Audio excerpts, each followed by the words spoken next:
Hello, everyone. Good time to you. I don't know, is your morning, early morning in Uruguay or late evening in Japan? Wherever you are in this small world, welcome to SCoT community. Today, we have another webinar, the second webinar series.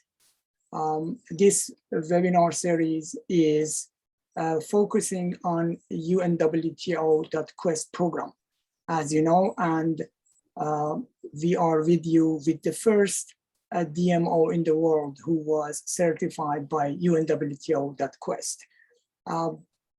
In the beginning, I would like to invite Professor Jafar Jafari, the lead curator of SCoT, to open this webinar with his encouraging words. Professor Jafari, the floor is yours.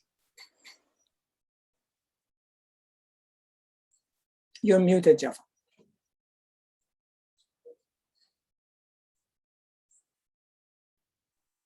Muchas gracias. Thank you very much for having me at the start of your webinar session. I had the privilege of being with you with the first one, which was a while ago. It seems it was a while ago. I'm excited that we are continuing with this program, the QUEST program.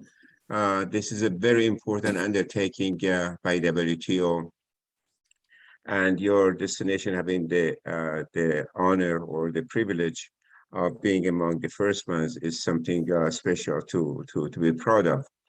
The purpose of our webinar is allow ourselves to think about communities which are engaged in tourism and how tourism can benefit the host communities. Tourism to us, to SCoT webinar series, is something that should benefit both the tourist and the local population. Typically, destinations that do not benefit from tourism, they don't have a good, healthy form of tourism. So the aim is to bring the host and guest closer together, try for the tourism industry to have the thinking of the host community. So all the stakeholders are very important to us, whether we are talking about the operators, the tourism industry, or the host population, local people, or the tourists coming from different parts of the world. We often concentrate on smaller communities, not mega communities. The reason we do that is that mega communities know what to do. They have their resources, they have their own connections, they have their own bridges. They know what questions to ask, they know whom to go to ask the question, they know how to make requests, and so on and so forth. But usually small operators or small communities which are lost. And on occasions, like the recent one that we have been experiencing, COVID-19, they are totally, some of them are totally destroyed, basically, and then they wish to be revived as soon as the virus is over. So once more, thank you very much for joining this webinar. Please, as Kazem has mentioned, we are dealing with a variety of topics from different parts of the world. We have had, altogether, we have had more than 30 webinars, which are available. The past ones are available on the archive of the SCoT. So if you just have a review of what we have covered, you would find plenty of lots of food for thought. Once more, thank you very much. I will be, I understand a little bit of Spanish, not enough to speak, but I enjoy listening to the presentations in Spanish. Thank you.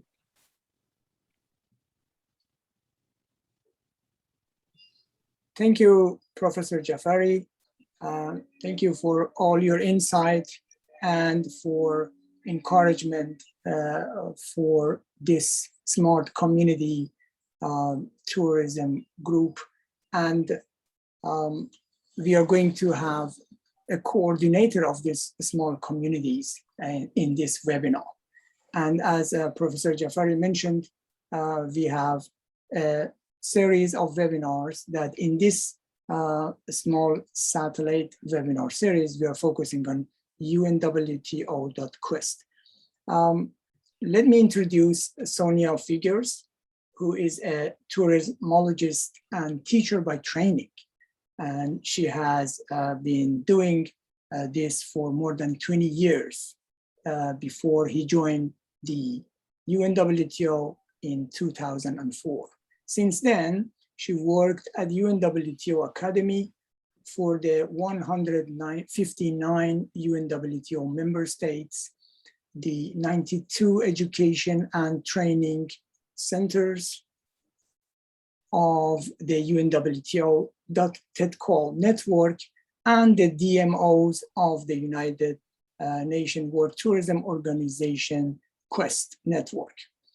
Currently, as program manager, she leads and develops new projects of this organization, including the UNWTO.QUEST program for tourism destination management organizations. Sonia has been involved in the program and the certification of today's DMO, which is the first one who got this certification. And we have this privilege to start our UNWTO.QUEST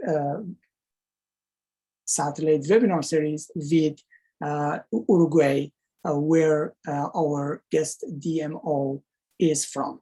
Today, we are going to learn a lot from a country that I'm sure many of you love to visit. Sonia, the floor is yours, and we are all waiting. Thank you so much. Konnichiwa. Good morning, good afternoon, good evening. Buenos días a Uruguay, Argentina. También he visto que están presentes. I would like to thank you very much, Dr. Jafari and Professor Jafari and Professor Vafadari for this invitation. We are very happy that Ritsumeikan Asia Pacific University, a member of the TED University, has initiated these SCoT webinars with other members and is allowing UNWTO.QUEST program to share the knowledge that has already gathered with the destination management organizations that have been certified. In a while, I'm going to be speaking in Spanish. Before that, I would like to thank the translators, the interpreters. We have Danielle and Imai that are translating into English and into Japanese. Muchas gracias. Arigato gozaimasu. Thank you very much. And before I go into Spanish, I would like to also mention that Kazem Vafadari is not only our great host for this webinar, and is also our focal point for the the UNWTO TED certification system, but he's also a member of the UNWTO.QUEST advisory board, and therefore he knows a lot about this quality certification for destination management organizations, UNWTO.QUEST. We appreciate very much his advice and his work for the transparency and the work that we do for destination management organizations. Thank you so much, Kazem.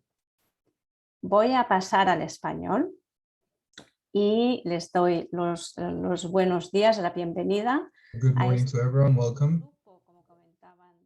And our group of Spanish speaking. Vamos a tener コメントしたように、1ヶ月前に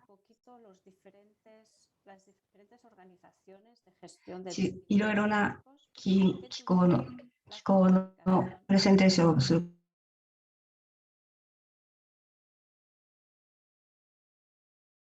ことを to allow the translators to do their job properly for the people from that speak different languages, for them to fully understand what we're talking about. demasiado rápido, no duden en notificárnoslo. Gracias. Pues hoy, como comentaba Kazem, Today, as we were talking with Professor Kasem, we have the honor to present the first DMO that was presented and obtained the certification. I'm saying that they presented and obtained this certification as it has a process that requires first an auto evaluation and an auditory, where you can see the level of the DMO, and therefore with that mapping you can Academy of the UNWTO, we offer the DMO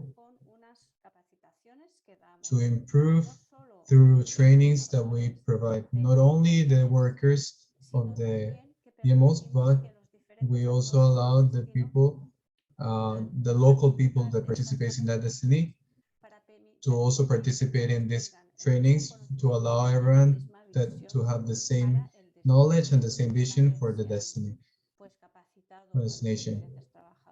Once they have all been trained, on all the workers for the DMO and the local people, then after that we do an audit.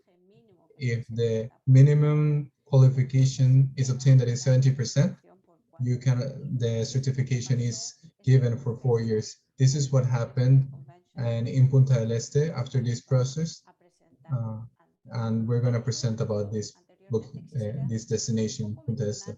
For this, I would like to talk about a little bit of what is Punta del Este and the presenters, who are the presenters.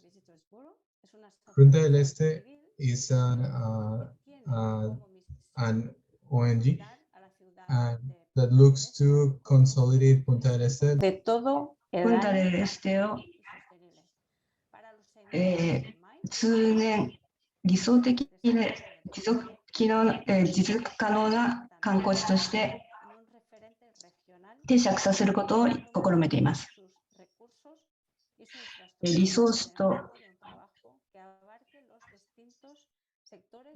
インフラを活動の枠組みの中に促進しています。この DMO はグラシエラ・カフェラが代表です。デスティーノ・プンタデル・エステの副責任者、ビューロの最高責任者です。この両団体は、一連の居住地の改善にもと観光と投資にも取り組んでいます。グラシエラはチームの初期メンバーで、プロセスの前からそして最終段階の責任者でした。以前はテレビディレクターや、テレビ番組の司会も務めています。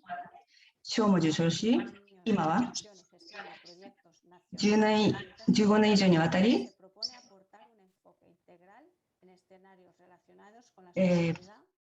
プロジェクトの制作運営に携わっています。ウルグアイ観光group of tourism group of people, and she's also part of as a member of the World Tourism Organization. For this, we're going to be able to listen to Gastón Figún. Martin Gastón Figún is a businessman and he's a vice president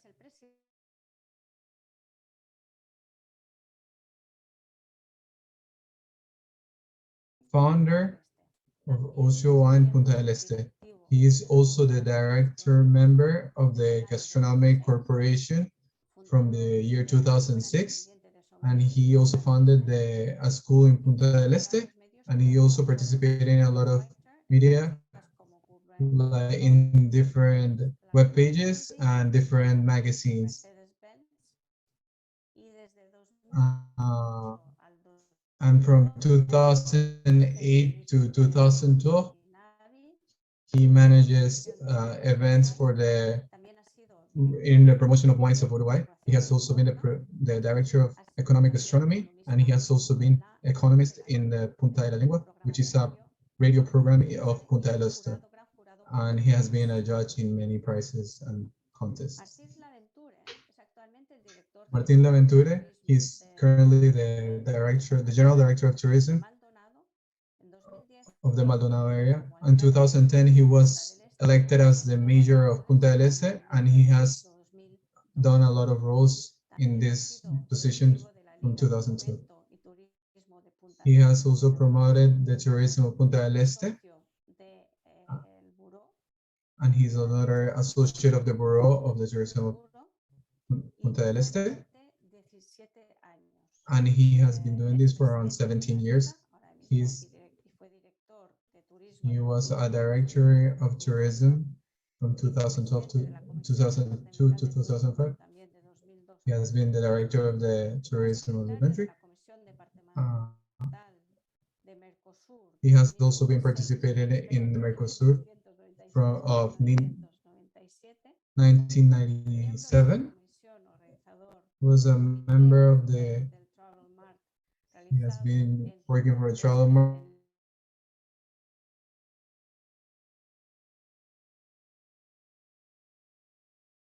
Este in 1995. He is member of the organizer of the Copa America in Punta del Este. He is also a director of Football Club Atletico in the 1990s. We have the pleasure of having these big authorities of Punta del Este this morning, afternoon, or night in this webinar. And we have a lot, we're really looking forward to hear all of these people. Good evening, everyone in Tokyo, and good morning in South America, and thank you for joining us on behalf of Punta del Este Convention and Visitors Bureau. Thank you very much, Sonia and Kasem and Professor Jafar Jafari, and special thanks to UNWTO and SCoT webinars for this invitation. If you allow me, I will also switch to Spanish for our presentation. Muy buenas tardes para todos en Tokio. Good afternoon for everyone in Tokyo, and good morning for everyone in America. Thank you for joining this. Thank you in the name of the Bureau of Punta del Este for inviting us to share this experience in the certification process for QUEST. It was a process that has helped a lot in what's regarding the management of tourism in Punta del Este. If you allow me, I would like to share my screen. While we do it, I would like to clarify in some cases where Sonia would say like I was part of all the circles she explained. I was the ex-president. I'm not currently the president, and it's the same case for Martin. I wanted to clarify that I'm not currently in that position anymore, and same with Martin. Un segundito, por favor.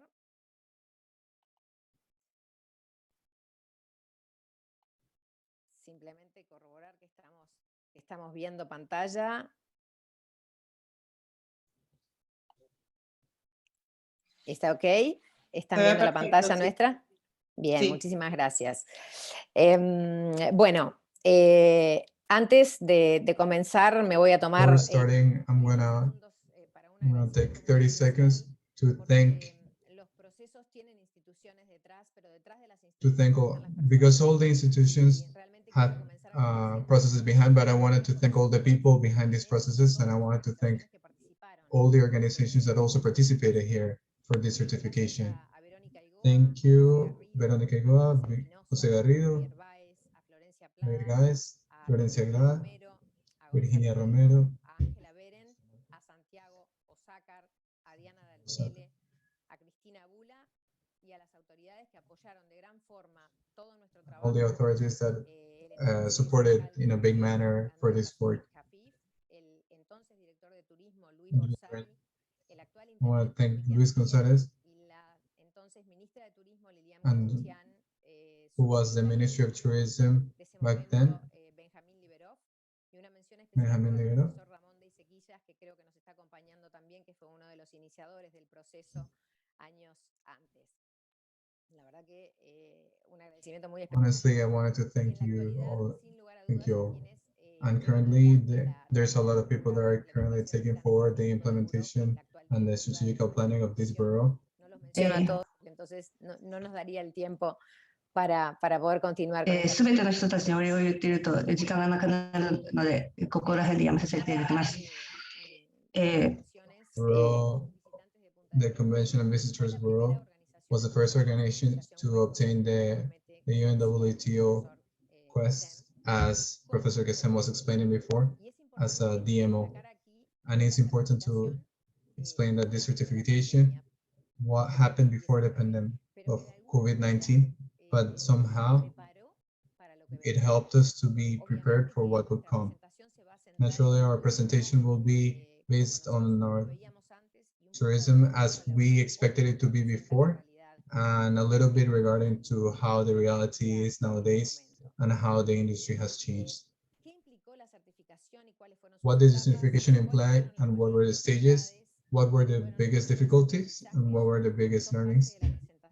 They're part of the presentation that we will explain today from the Bureau of Punta del Este. What did certification imply and what were its stages? Clearly, the organizations linked with tourism are long and standing. They have been for many years. Just to mention one of them, that was a big part of this whole certification process, which is an honorary member of the Bureau, is the Tourism League of Punta del Este, that has more than 80 years. And precisely in this context, 連盟は85年の歴史があります。誰がこのプロセスで誰がリーダーになるのかを特定しなければいけませんでした。certification, the first thing we had to do was to identify who were going to be in charge to take this forward, the whole process forward, and who will be representing the Bureau. The Bureau is just one of the representatives of the private sector, and obviously it was going to be there, but to make a DMO, we needed more people, and we also needed companions like the government and the local people, the Ministry of Tourism as the maximum authority, a national authority. If without these people, it would have been impossible to achieve this. This is how we built the Quest Commission, as Sonia explained before in the presentation. In that commission, effectively, there were one or two representatives of each of these institutions, and this would have been key, something necessary for the management, as the force of the process would always be through governance. The stages of the Quest certification, we're going to explain.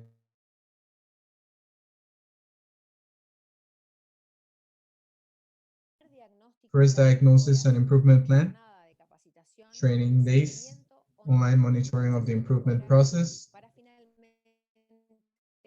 and finally, with the evaluation and final qualification.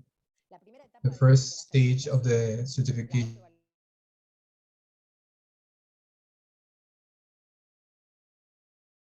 auto evaluation process, that we had to guide ourselves through a big questionnaire given by the WTO, and we needed to recognize where were we standing regarding tourism.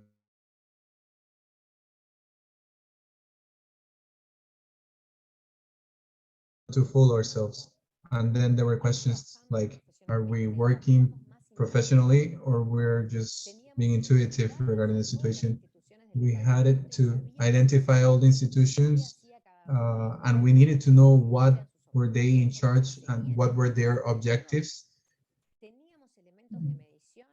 We had measurement tools, and did we know what to do in crisis moments?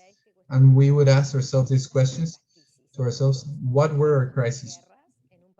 What are the possibilities of crisis in a country that there's no war, there's no earthquakes, we don't have a lot of natural disasters, and we don't really have a lot of political issues.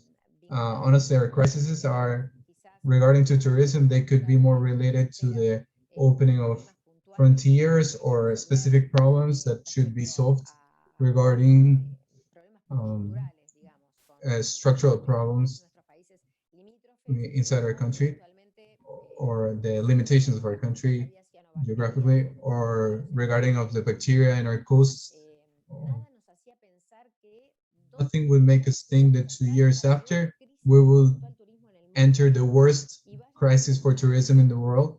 And honestly, the certification actually did help us prepare for this crisis, because after 3 years, after this, we saw ourselves showing this to the presidency of Uruguay, a proposal with from our office with a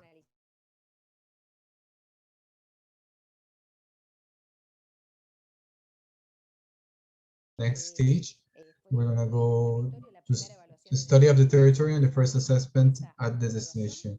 That we had to do this after the auto evaluation. We went to the territory directly, and we went with specialized technicians to see, and specialized technicians came to see how was the reality of our land, of our territory. In the next stage, the first diagnosis and improvement plan, we did it with the consultants. They made a report with all the information regarding what we needed to improve. They did a diagnosis, and they did an improvement plan that we needed to improve in the 3 proposed areas, which would be leadership, execution, and governance. Leadership implied that we should effectively work from the Bureau to make it a DMO, with the participation of all the other associations. Execution implied that not only at the Bureau would be capable of to achieve everything by itself, but that it would be able to reach the other institutions or organizations for specific things and solve a specific problems. And the governance would relate to the participation of all the institutions, private or public, for the same specific goal.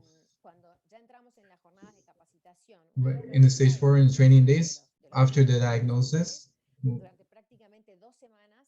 for around 2 weeks, we had trainings with almost everyone working at the departments, with the major authorities and even the smallest entities. But even though they were the smallest entities, for us, they wouldn't stop being important for the achievement of this certification. So through that diagnosis and a lot of recommendations, we explain them to these people. The stage 5, the next stage, the consultants with us, we started implementing all the knowledge that we learned through the trainings, and through that we started doing more of an internal work in the specific territory, but with all the actors related, understanding the strengths of each of one of these entities and the weakness, but with the goal of making this a destination in general. When we entered stage 6, finally, we had the second and final evaluation, the audit, to define whether we were prepared to be a DMO and get the certification or not, that we finally managed to achieve. And through this, this helped us to understand what were going to be our biggest challenges, our biggest hardships, and the knowledge that we're still implementing till nowadays. The biggest difficulties,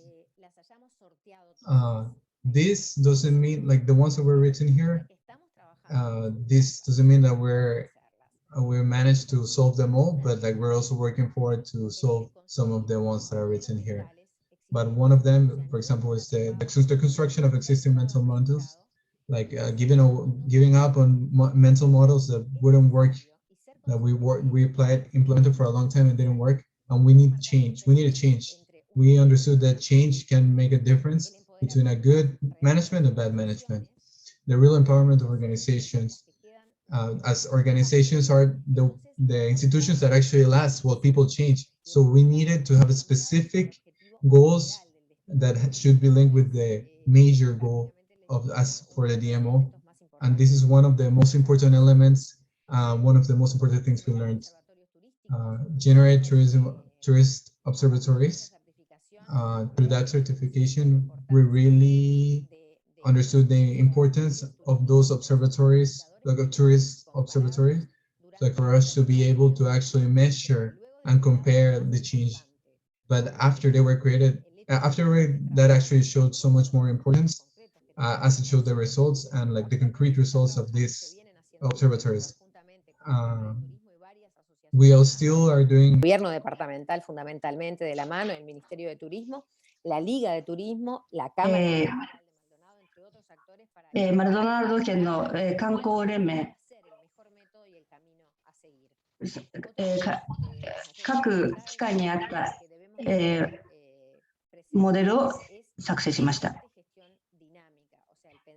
ダイナミックなマネジメントが必要です。常に選択肢を用意して、どんな局面にも直面できるように準備しておかなければなりません。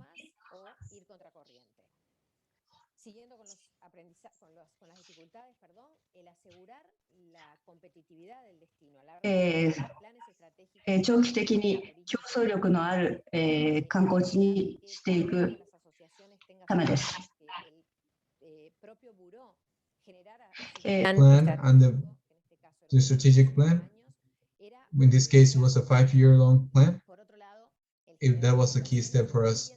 The next one was to generate regulations and awareness of the value of the coast, looking for better services, going back to trainings to look for better employment for this area to have better employment. Define where do we need to have more trainings and then for focusing and maybe prepare to that workforce for us to improve. And that's how we actually can create a responsible territory. Another difficulty is to construct the policies for current テクノロジーを使って、今の局面に最も適したことをしていきます。地域住民は、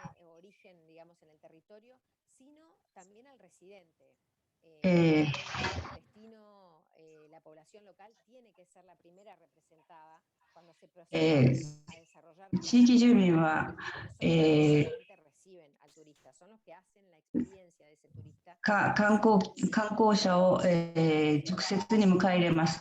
彼らにいろいろな経験をさせてあげます。ですから彼らを組み込まなければいけません。そこも、クエスト認証に、から学んだことです。Bueno, que entre tantos otros, lógicamente. Between so many things that we learned, that we understood that a smart destination is not the one that has the best technology, but the one that has the ability to learn and improve based on their strengths and weaknesses. The one that looks the best tools for themselves. That this allowed us to understand that these strengths and weaknesses were our tools and like we had to use them properly to improve. Another thing we learned is the professionalization of management is the best way to maximize the use of technology that today we can see is so necessary. That the same big data and technology, as I previously explained regarding the observatory, are two elements that are really important for this management. We understood that it's useless to have this data if we don't know how to use it. After this, the dynamic of tourism changes, and it constantly changes, and we cannot stay behind doing nothing. We need to understand that it constantly changes, and should be prepared for that. And we need to adapt to new protocols, following the norms that will be imposed in each destination, and we will have to adapt to them. And the last one is the emergency.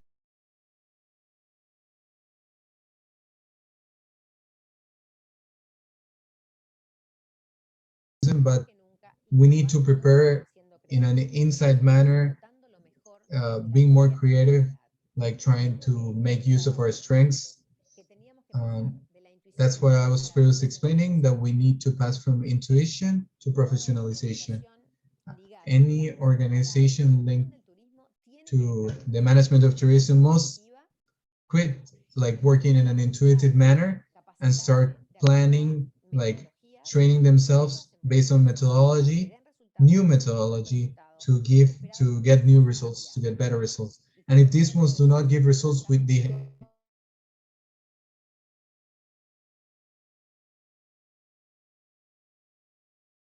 groups, and we should turn to be trained managers.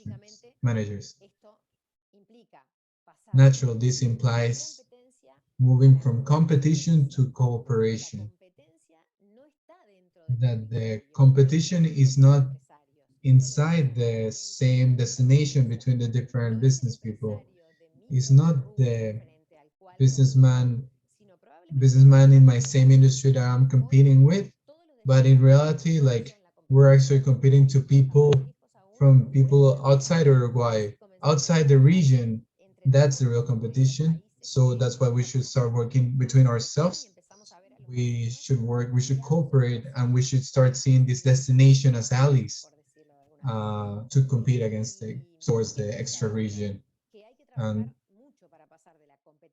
this implies that we need to work a lot to move from the competition to cooperation, to build trust in a way that we can feel safe, that we can work in a team with the same rules, with the same norms, following the same objectives. And this is something that we found that we had to work really hard for. Which one was the biggest challenge? Was the cooperation of everyone and the governance. The Bureau of Punta del Este is born from a convention bureau, and then as time passed, it turned to be the manager of all this destination. But for us to take this decision, but the governance was the main point that allowed us to make this decision. The normal management methods nowadays do not have the effectiveness to actually make these decisions. The public administrations should also be part of this to articulate the norms for like the private service and the population, the local people. Nowadays, like just like promotional strategies to promote the place are not enough, when there's like basic needs that are not being fulfilled, and or at the same time when people are not working aligned to achieve something, especially in this case of the pandemic. In these three areas that we actually managed to get the best, between leadership, governance, and management, and the one that we had the best grade was leadership. No, was governance. It was because all of the institutions, public and private, they actually had a lot of cooperation, and I'm actually really proud of this, as everyone actually was willing to work.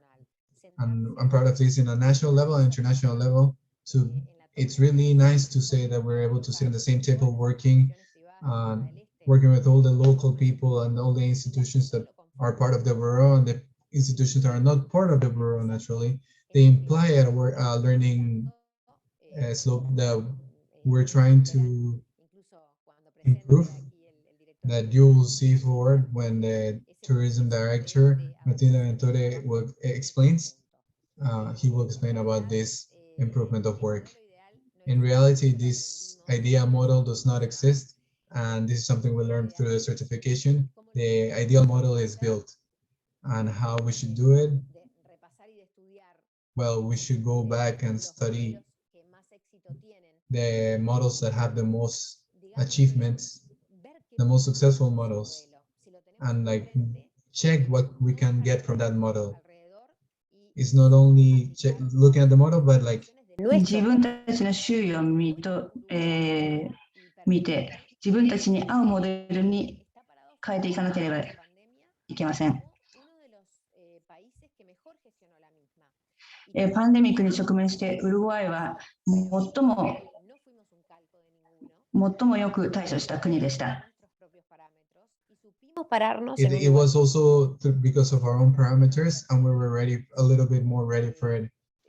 Without a mandatory quarantine. And today we're really close to open our frontier, like gradually. And this allowed us to have the tools, the bureau and the city of Punta del Este to move forward to a better version of itself. Regenerating those abilities and that competitiveness in a build based through trust and cooperation and the dynamic interventions of the different institutions. We have a brand built through this process, and which was built by the different stakeholders, but that was born from the Bureau of Punta del Este. And this execution planning allowed us to achieve this based on a 5 years long plan. This allows us to be more competitive. But this is not easy. We're not just talking about trust, but we're also talking about innovation, restructuration, situations that not everyone understands or accepts, but to achieve it, a lot of people move from inertia to professionalism.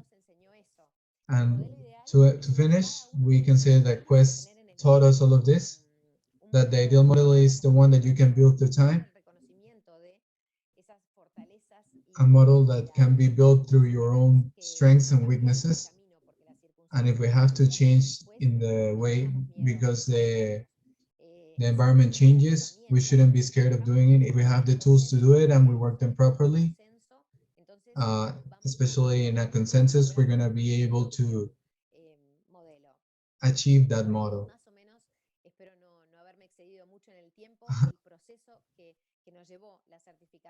The process that allows us to obtain this certification. I want to thank Silvina. I didn't mention them before. They also participated in the process for achieving this.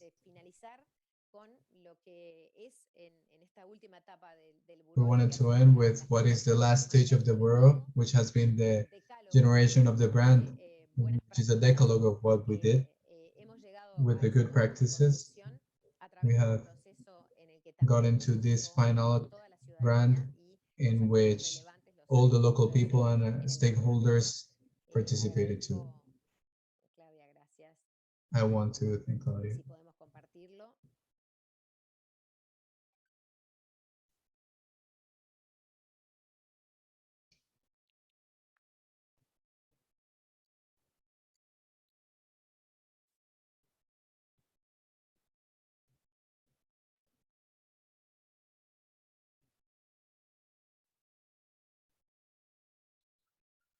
Dejaste ya de compartir, Graciela, porque no me está dejando compartir a mí. Ah, perfecto. A ver cómo puedo hacer para dejar de compartir.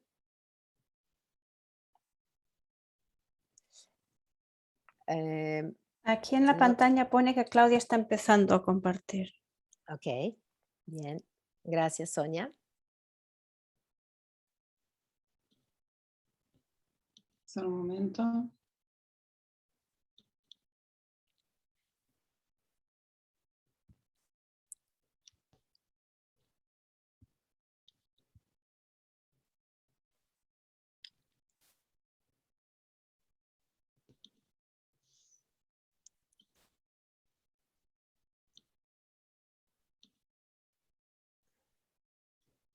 No me está dejando. Ahora pone que vuelves a compartir. Puede que tarde un poquito. Si prefieren igual, mientras solucionamos eso, nosotros podemos ir pasando a la próxima presentación y dejamos eso para el final, como prefieran. Es que no me deja compartir Es otra lo cosa. mismo, porque tiene que compartirlas Claudia. Ok, gracias, Bárbara. Ahí Ahí está. están. Muy bien. Ok. Bien. Gracias, Claudia.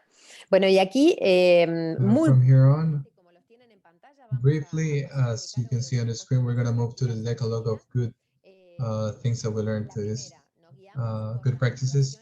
We led ourselves through motivation and courage as the main thing to understand happiness as the means and not the goal. We compromise ourselves to enjoy every day what is around us. Punta del Este is the routine we choose. We are global citizens, and today this applies more than ever. We're friends with technology, with development and sustainable development. We declare war to stress. This is also a key factor, understanding that the health and well-being of the project is the best thing we can have in life. We are good hosts, we're really gentle, compromise to make anyone that comes to our place, to make them feel that they're at home, either if it's temporary or permanently. We are thankful hosts. We also take, and visitors, we also take care of the places we visit and we protect them. We respect the diversity in all their forms. We share the feeling of belonging to this city that provides us with a lot of luxuries and details for any interest. Punta del Este transcends territorial limits. Memorable city. We compromise ourselves to construct a memorable city, looking to create a better destination regarding the place and the experience. And I'm gonna take the chance to invite you to visit us when the new normality comes back. And I'm gonna give the toll to our colleagues from the gastronomic team. And we count with the presence of this association, which regarding what represents the gastronomic importance from this destination. And we're also going to have Maria Elena explaining, sharing her experiences, and we're going to allow her to speak for her to tell us what she has experienced.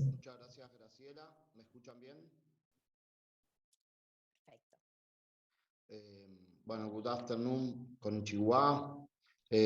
Muy agradecidos de estar aquí presentes. Thank you very much for allowing us to be here.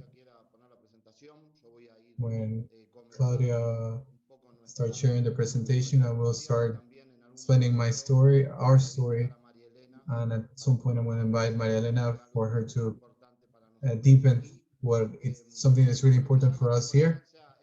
Maybe the corporation is that example of how an institution, an old institution, was also included, was actually a protagonist to make this a destination. The gastronomic corporation has approximately 20 years. It is a gremial institution. Nuclea a muchos restaurantes.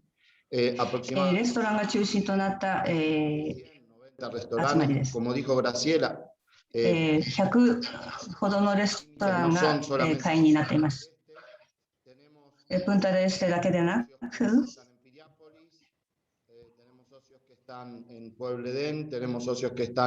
いろな場所に会員レストランが散らばっています。Punta del Este as the creation of this institution. Vamos a tener a María Elena que va a ser la... But from now on, we're going to have Maria Elena. That's going to be the chef. La pantalla, perdón. Bueno, yo sigo hablando, ¿qué te parece? Yo no tengo problema, no tengo problema. Y bueno, y realmente para nosotros esta fue una In oportunidad. reality, for us, this was the opportunity. This was an opportunity, as it was an institution from in one way or another. There was a protagonist, but it was not as visible and we started sharing the work. For the certification, we started to articulate what was important and what's important. What is important is to communicate internally with the different factors with the institution and for them to understand what were our plans. Undoubtedly, in the place where we live is really pretty. It has a lot of nature, but it also has a lot of richness regarding our gastronomy. And inside that richness, something that is really important for any sustainable development is that we're working in a circular gastronomy. Of course, naturally, not all the materials come from Maldonado, but we also buy materials from different places. But we're still building our own identity. We have 4 main pillars.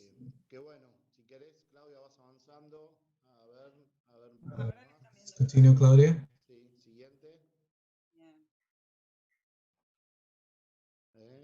Bueno, eso también ya lo dije. Siguiente. La tenía bien estudiada, cuidado. Bueno, un poco siguiente, por favor.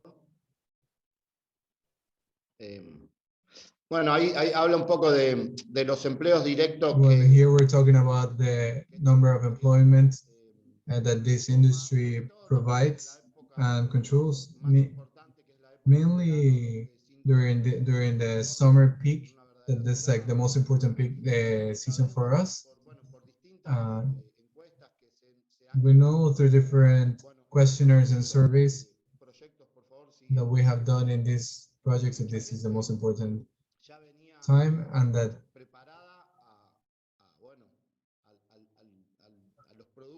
then a lot of people that came here, they came already prepared for the type of products that they could find here, and we're still researching about that. And regarding the pillars I spoke about, we have mainly 4 or 5. We have not developed all of them to 100%.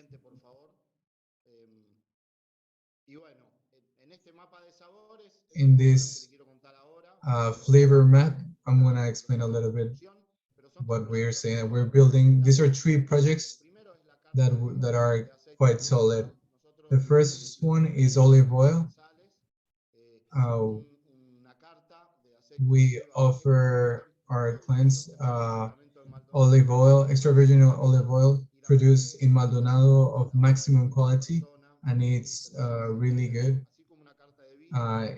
It's like a wine bottle.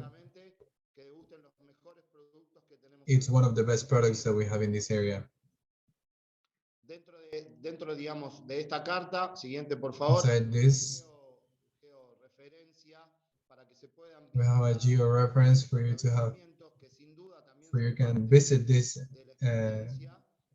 establishments that are also part of the experience. And we can also talk a little bit about like us leaving the city and going to the farms and to the production sector to experience this. And it's really important for us that that we're not only working in summer. It's really important for people to know like when to visit one of these places, and this is something that we can actually see as one of our strengths. Another aspect that has given us a lot of relevance, not only locally but as a country, is our stake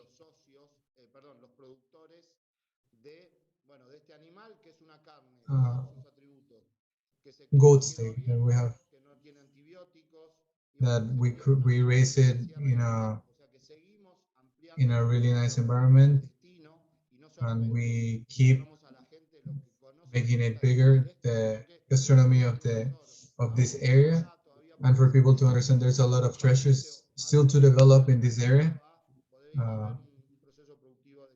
regarding being able to show the production method of and the raising method of these animals. Undoubtedly, this is one of the cuts we like to show the most. As you may know, Uruguay is really famous regarding to football, soccer, but maybe a lot of people don't really know about this type of cut.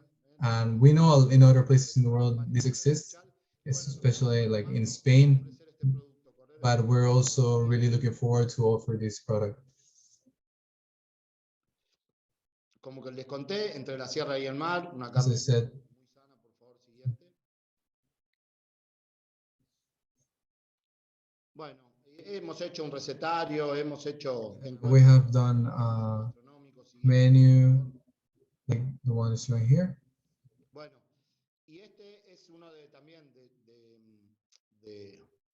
de los proyectos que más sentimos que... And this is one of the projects we put the most commitment to. I'm going to invite Maria Elena for her to... Estamos ante países referentes en materia de pesca como Japón. Les queremos contar... 漁業の魚の食材が大変に豊富です。日本のようです。Bueno. ¿La ves vos, Claudia? Sí. Ahí está. ¿No? Bueno, sigo yo. Y a ver si... no sé si es co-host, creo que sí, que estaba como co-host. Dice que está en mute, si la pueden sacar, María Elena Marfetán. Hola, buenos días. Ahí está, buen día, María Elena. Good afternoon. Buen día, estaba totalmente silenciada. Buenos días a I todos. was muted. Good morning to everyone. Venía escuchando atentamente la presentación de Gastón.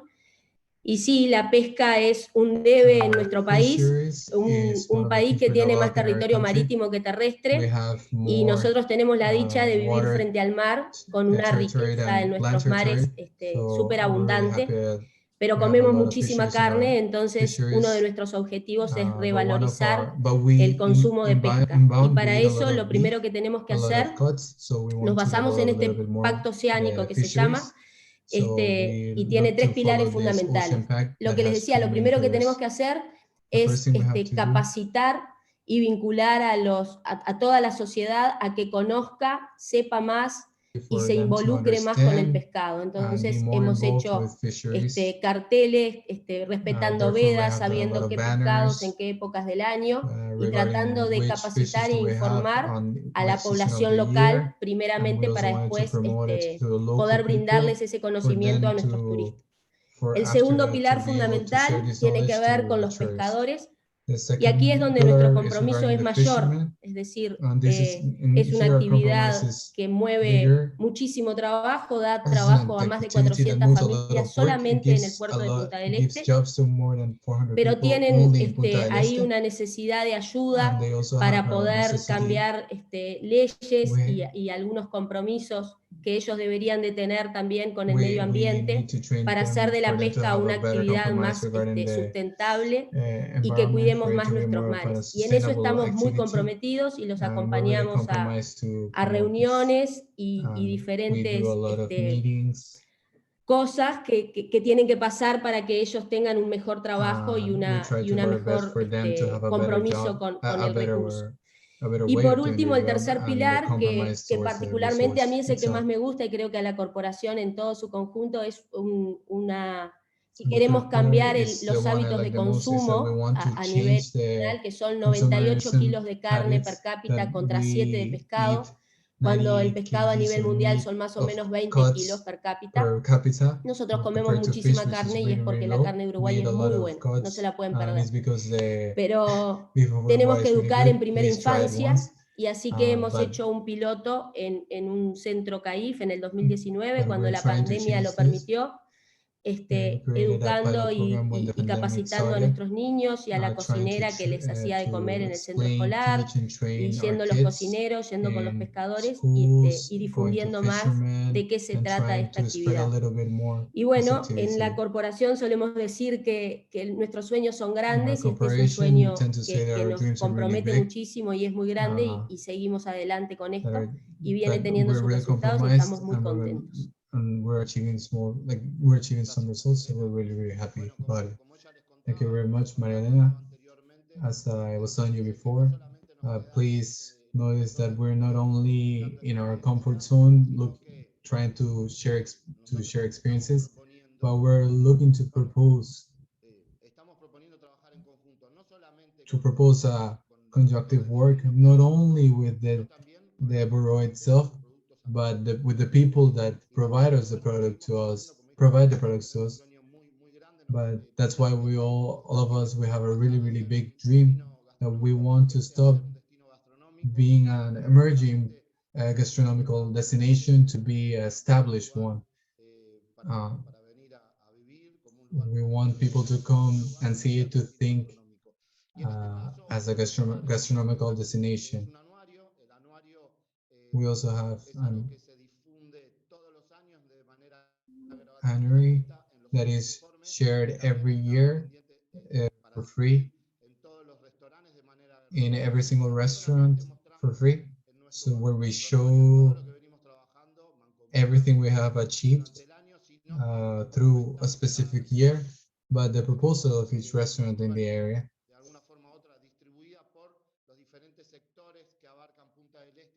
And we have it split regarding the different sectors that are in Punta del Este and conform this place.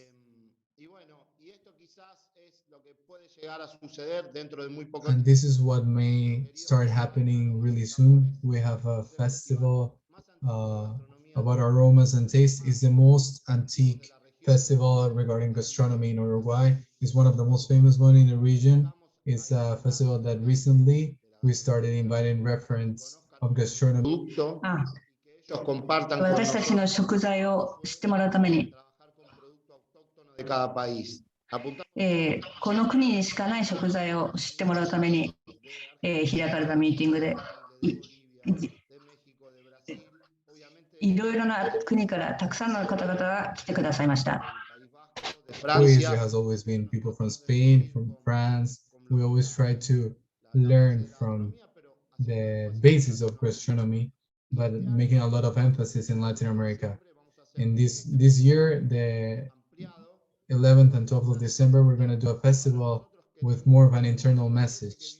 We want the people that live in Punta del Este to know and understand what we do here regarding gastronomy. As I was saying, we learned from our mistakes, and we learned that we were lacking a lot of communication regarding the work we were doing before. Therefore, we want to invite them. This is our dream. This is what we're trying to achieve, and this is something that we're looking to get for the certification, making our part for it. As one of the protagonists for these experiences, especially in gastronomy of Punta del Este. For us, it's a pleasure to be here. Thank you very much. Good afternoon. Muchísimas gracias, Gastón. Ciertamente la Corporación Gastronómica es una asociación que está... Certainly the gastronomic sector, Corporation は大変にいいdel buró 役割を果たしています。ビューローの中でも most active participants that we have in this corporation. Hacer juntos las tareas y de poner en práctica lo que la certificación efectivamente. And putting in practice what we learned from the certification. Y alineados, sobre todo, es que contamos con la presencia. And being aligned, we also had the companion of the tourism manager to achieve this. Thank you very much for being here. Good morning, Martín. Gracias, Graciela. Buenos días. Thank you very much. Good morning to everyone, for everyone that is in South Hemisphere and everyone that is in Northern Hemisphere. Independently where you are, I want to thank you for participating here and sharing this webinar with us, getting to know each other through technology, to get to know new people and people that we used to know but we have not seen in a long time. Bien, vamos entonces a la primera, a la anterior, porque quería hacer una pequeña reflexión en función de eso, y era que, parafraseando, I want to do a small reflection regarding, I want to paraphrase Socrates, that we just know that what we learned is so small compared to what we still need to learn. We don't know anything still. I would like to stop a second, as processes have people that started them. So Graciela practically named everyone. I'm not going to repeat the names, but I want to thank you all.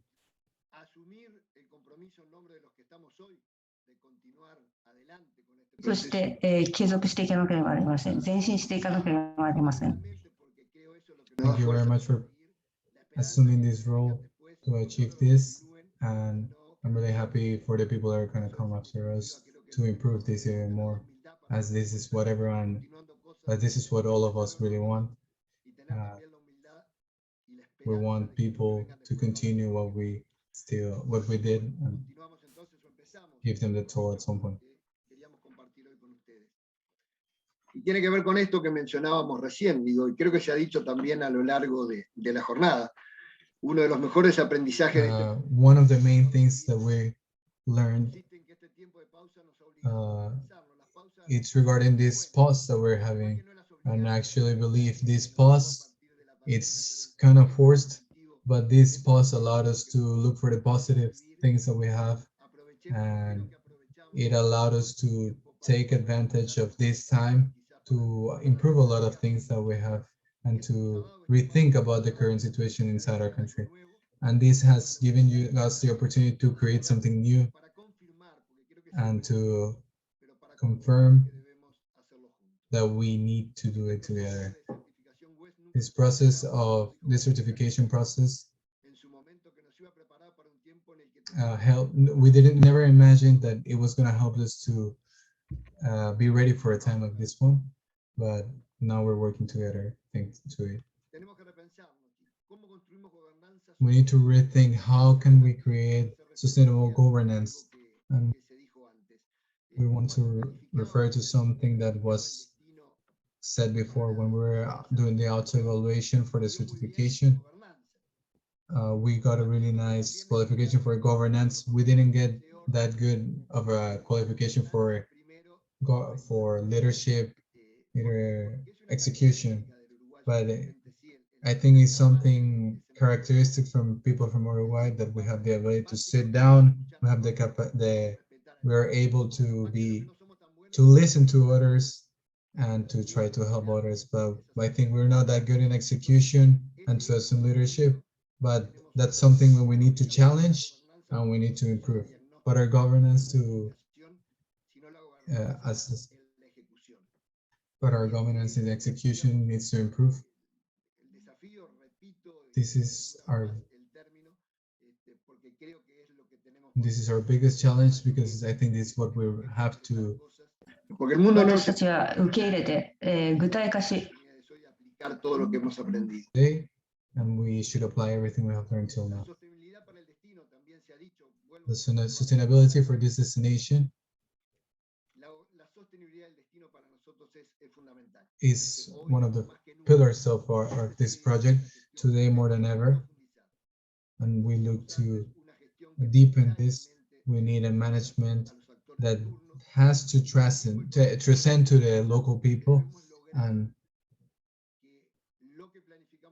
we need to transfer that what we work together be transferable to a public policy, independently of the people who are in charge of these institutions.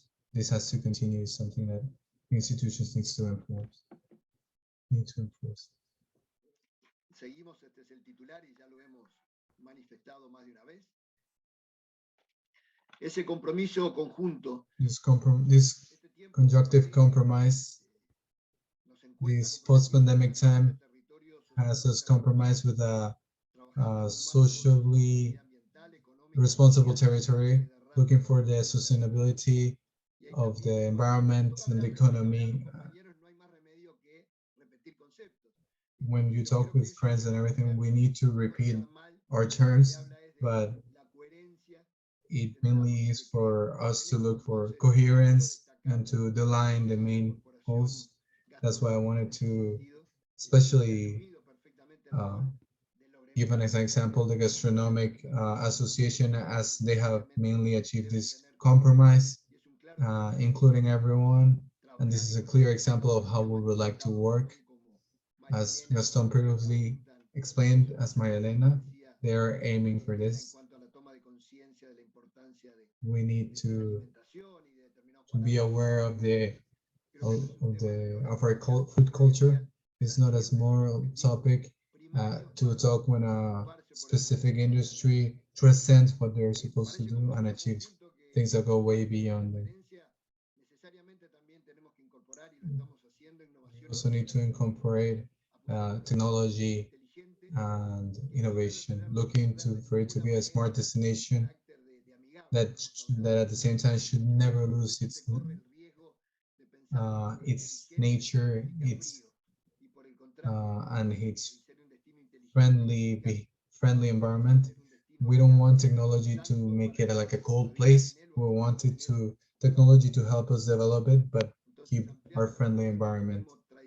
We want to grow our idea of tourism and the way we receive the tourist. También creo que 一時的なものであっても、永住であっても。 en ciudades sin perder la esencia, sin perder エッセンスを失わずに変化を取り入れながら。 en el decálogo que en su momento. This is something that I think was really well explained in the decalogue made by Gabriela, explaining all the work that we did here, how we created our brand, and it really defined well what we want to be and what we currently are. We're repeating terms, but it helps us to reaffirm a sustainable governance is what should help us for the good intentions of this chronogram. We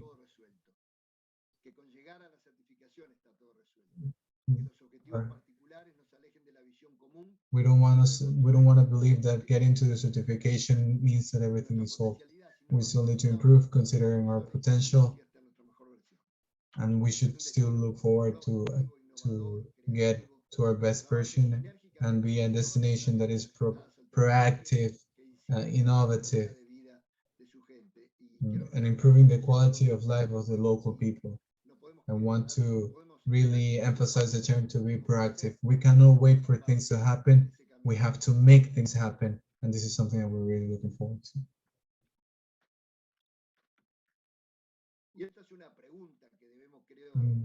Is the certification a goal? I think this is a question that we should ask ourselves, and this is something that happens a lot, that we mix our objective with the end, with the goal, but the reality, the meaning of goal in Latin means going beyond just like what we expect to achieve. Actually a goal is a start for something. The certification is just the start of something, and is the start of something of a 継続していかなければいけません。 No podemos correr, como decíamos, el riesgo que los medios se transformen en un fin en sí mismo, y que el haber logrado esa certificación en este caso, cualquier objetivo, この認証によって nos haga descansar por el momento, el haber alcanzado eso nos debe hacer redoblar el esfuerzo. 力を緩めるのではなく、さらに話し合いを進めて、挑戦を続けていかなければいけません。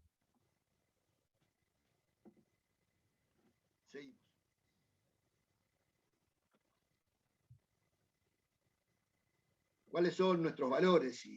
Y reitero, 私、これの意味するものは、working like this, including local people, sustainable development, inclusion is its most broad meaning, ethic and compromise, empathy towards our visitors and the local people, solidarity for everyone working in the social economical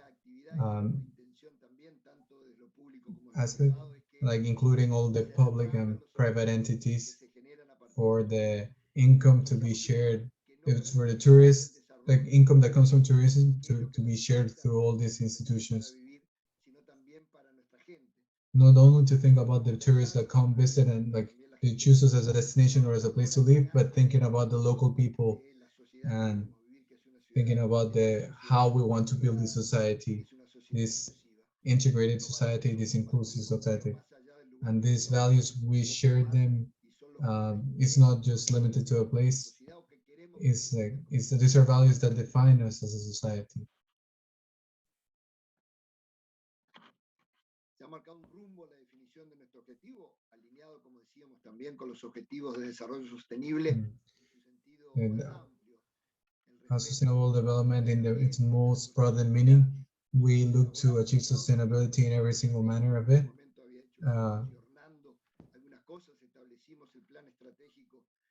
We made a strategic planning in our general direction for this period, and in every single aspect that has to do with sustainability.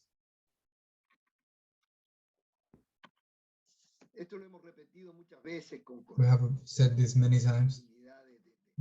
When we have the opportunity to give any presentation on, but the reality is it's really likely for us to make mistakes. But what we really need to look to is that for these mistakes to be new, so that these mistakes come from new innovations, and also, while at the same time understanding what happened before for us not to make the same old mistakes. And this is something that we really consider, like we really think of our story and how this has helped us to build our future. We cannot say that this plan is perfect, like mistakes happen. We just need to prepare for the future, being proactive. For sure, we're gonna make more mistakes, but I don't want to repeat. We really try not to repeat the same mistakes, and we're trying to achieve new things.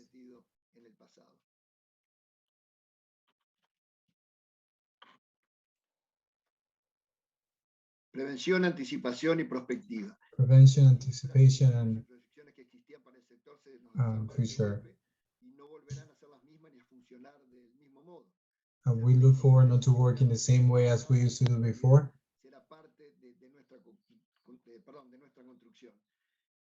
I believe that the capacity of us to adapt, to respond, it shows our resilience. I think is something that has really marked this pandemic.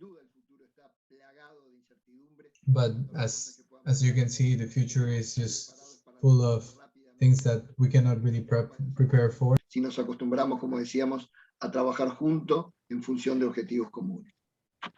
同じ目的を持って協力体制で、取り組むことです。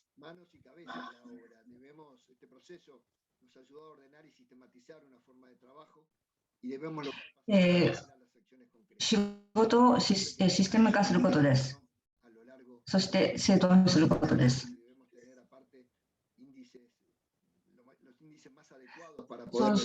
そうすることで具体的なアクションが作り出すことができます。何がしたいのか、効果的にするにはどうすればいいのか。Hacer dentro del marco de incertidumbre que short to medium time constraint. hay una frase de Henry Ford, también hay It's a phrase from Henry Ford. There are similar phrases.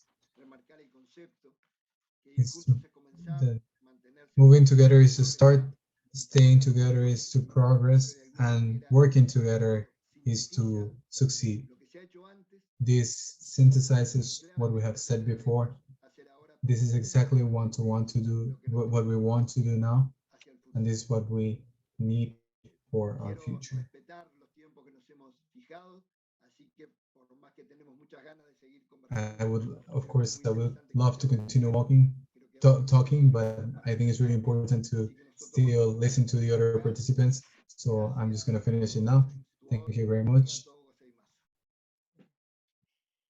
Muchas gracias al director de turismo, Martín Thank you Laventura. very much to the tourism director, Martín Laventura. Thank you for your presentation, but fundamentally, Martín, thank you for your current effort to align us all, private and public stakeholders, and I think it's really it's showing its achievements. And finally, we wanted to close this presentation with a really short video with of our destination, inviting you all to come. We're gonna welcome you with our open arms. We're here to share our work and to answer any questions regarding any question you might have. And I would like if Professor Kassem could share this video. Thank you very much.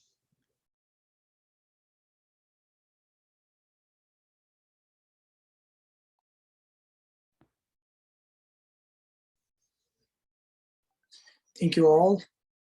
Yes, I'm going to show the video in a moment. Thank you.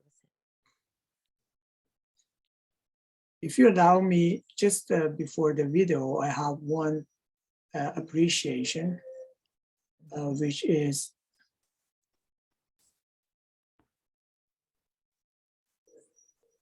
our sponsor for today, Amana Resort from Beppu City, which is an example of a community-based destination organization working with Beppu communities in Oita, Japan. And Amana Resort has kindly sponsored us with this webinar series and translations. So let me go to the beautiful destination of Uruguay through this video. I hope it is okay. Can you see this, Graciela?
Thank you very much. Muchas gracias, Kasem, realmente por esta oportunidad. Thank you very much, Professor Kasem, for this opportunity.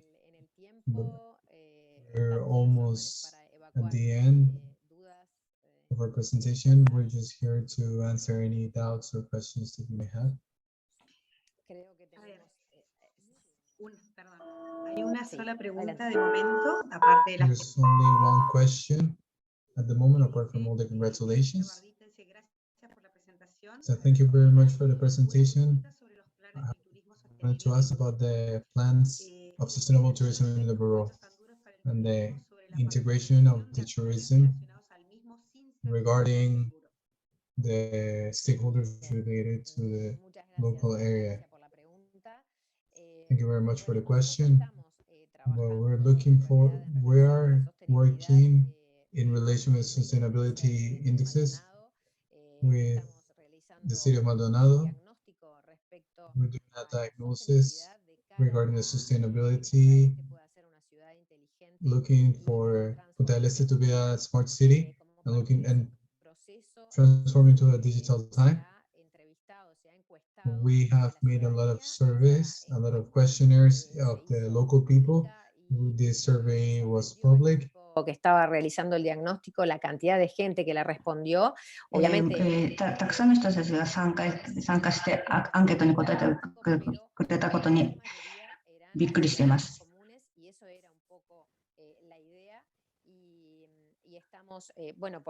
私たちは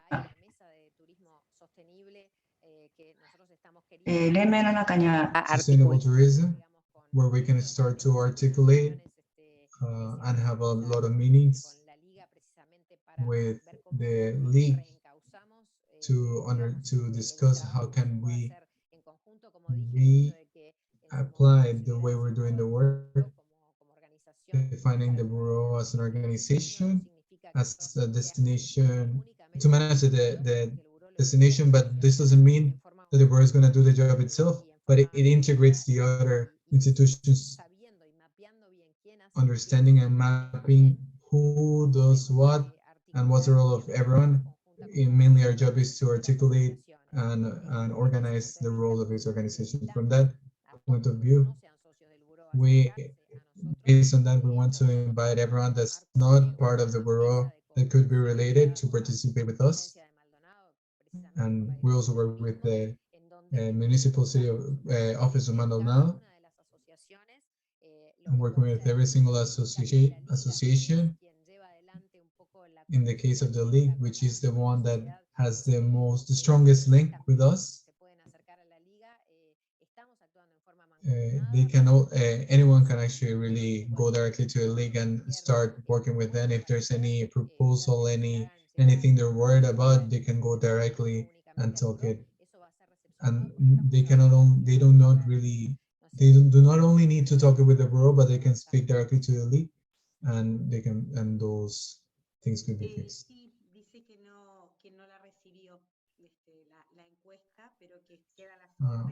She's saying that she didn't receive the questionnaire and she didn't have the chance to see it.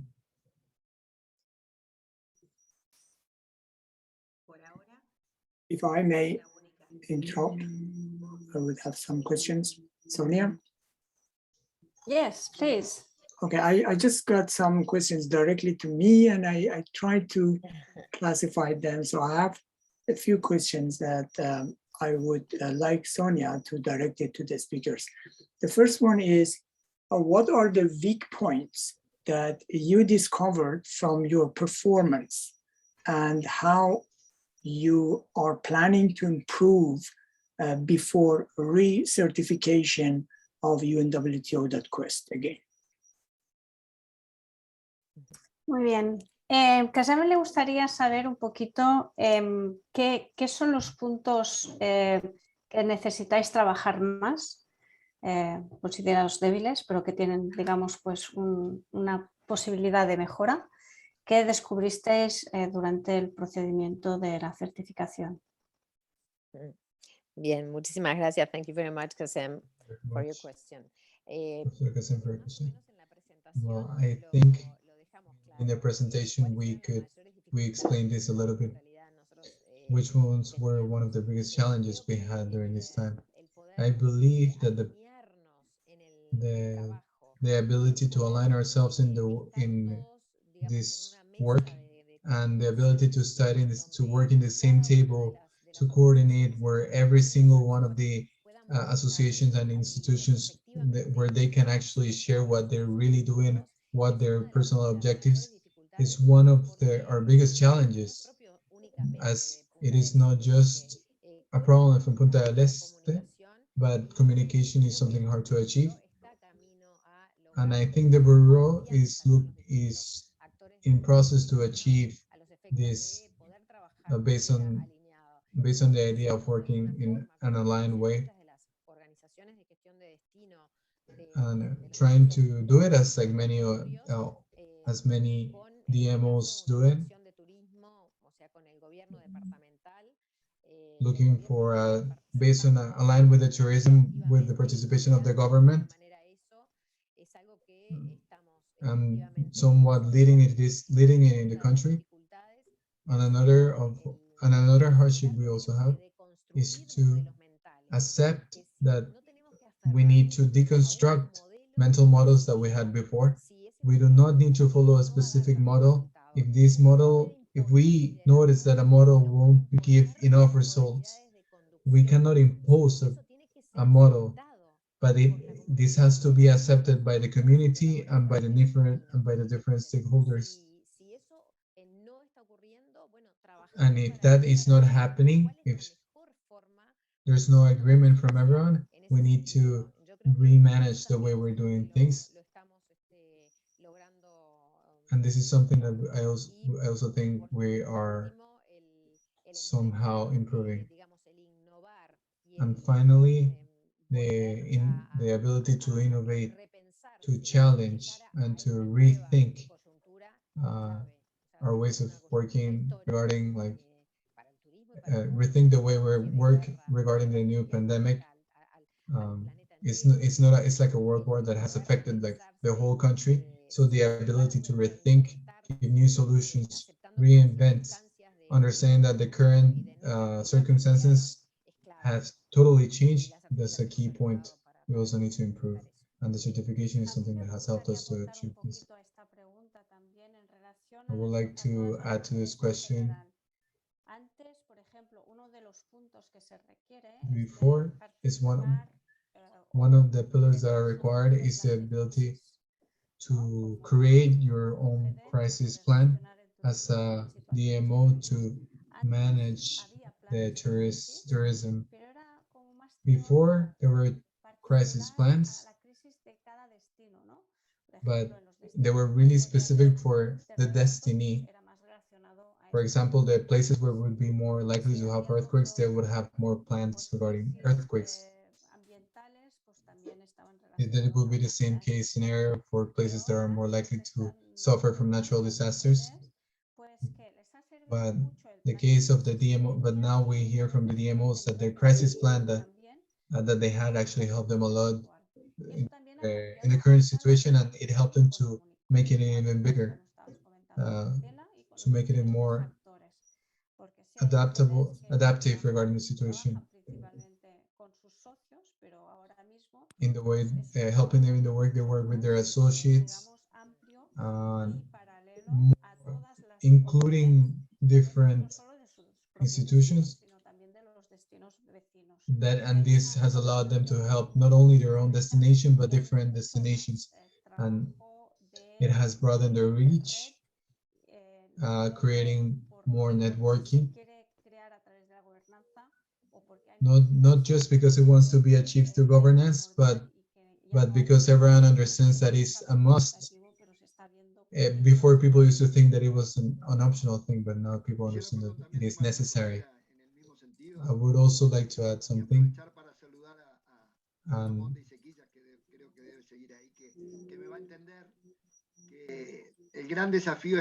The biggest challenge is to concrete the things that we plan. Before, when they were speaking about like the things in 1997, 1995, it used to be in these kind of situations. And I want to like support what Sonia is saying. It's not optional anymore. It's a mandatory thing. We need to concrete our plans. And we have no more excuses. We know what to do now. We really believe in what we're doing. So I think one of our biggest challenges is change what we're doing. We're doing to a public policy and including everyone, improving our communication. I think is fundamental for our goal. We need to listen to a lot of things, but we also need to achieve a lot of things. Gracias, Martín. Sí, sí, totalmente de acuerdo. I totally agree with you. Kazem, did you have any other questions? I think you mentioned more than one. Thank you so much. I think I got part of the answer to my second question, but I want, if you let me, I read my second question that I also got from the floor, which is, in case of Uruguay, tourism plays a dominant role. So how does QUEST, UNWTO.QUEST, help you to increase the resiliency and reduce the vulnerability of local community who are exposed to tourism? In other words, how are you going to teach your people to protect themselves in case of future risk, such as pandemic? Voy a resumir la pregunta. Más o menos la pregunta. Summarize the question. The question that Professor Kazem just read is talk about the place itself and how the certification has allowed them to work as an entity and taking care of the destination itself and like the inclusion of the different stakeholders.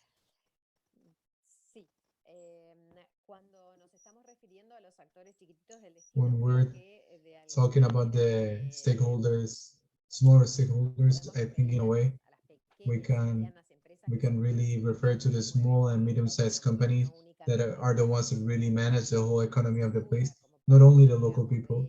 There's no doubt for our strategical planning that we achieved through QUEST. If nowadays we had to like throw away everything we're doing and like all the things we're participating, and if we would like explain them all one by one, we wouldn't have enough time to explain them all. But we're working in different aspects, like in employment, in integration of public goods for competitiveness of the area. As Claudia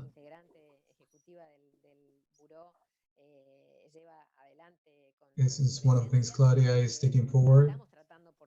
We're trying, of course, to keep going with our strategic lines of our plan, participating in the different instances, including small and medium-sized companies. As we understand, they're a big engine for the economy, and that's one of the instances we're participating for.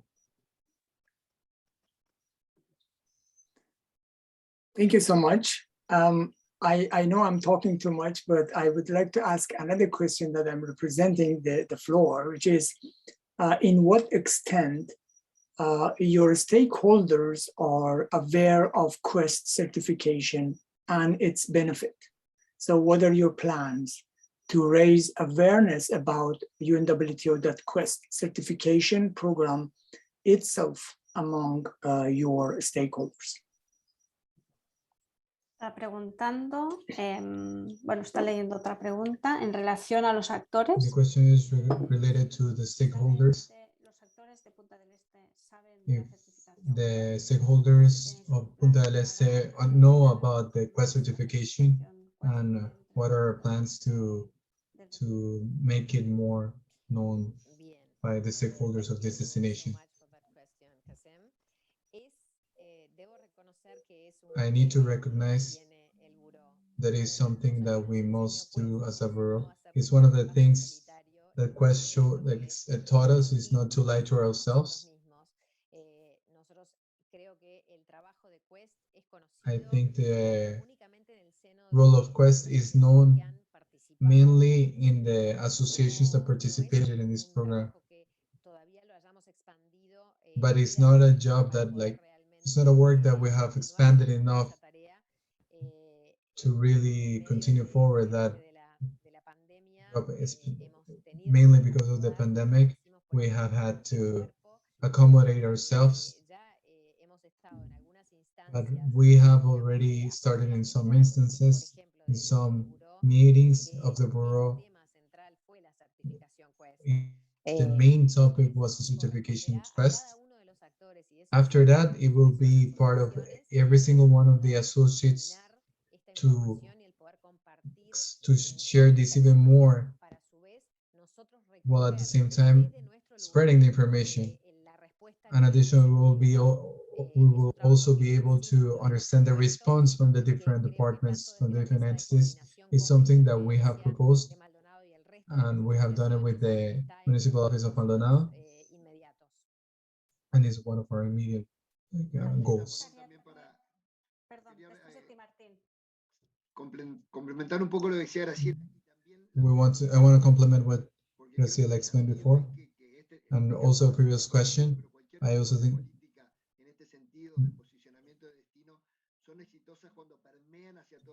all these policies are successful when they include the whole society, and every single institution and the local people, the common citizen also participates.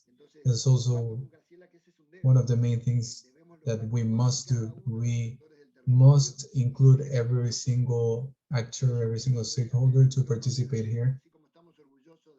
We're really proud of this, that we have included some of them. We say as a joke that we're proud of football players, but this is also an achievement and we're also proud of it. We don't really want anyone to feel that they're not included, that they're excluded.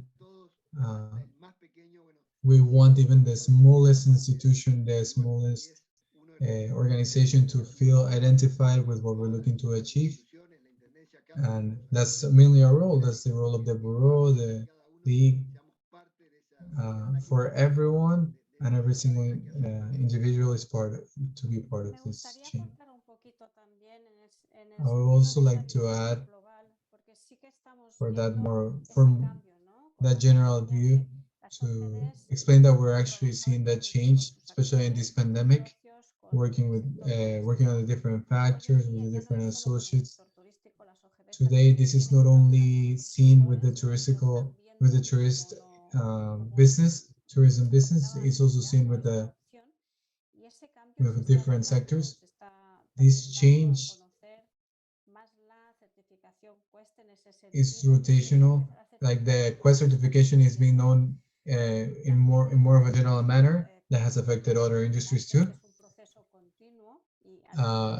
We also need to understand that it's a continuous process.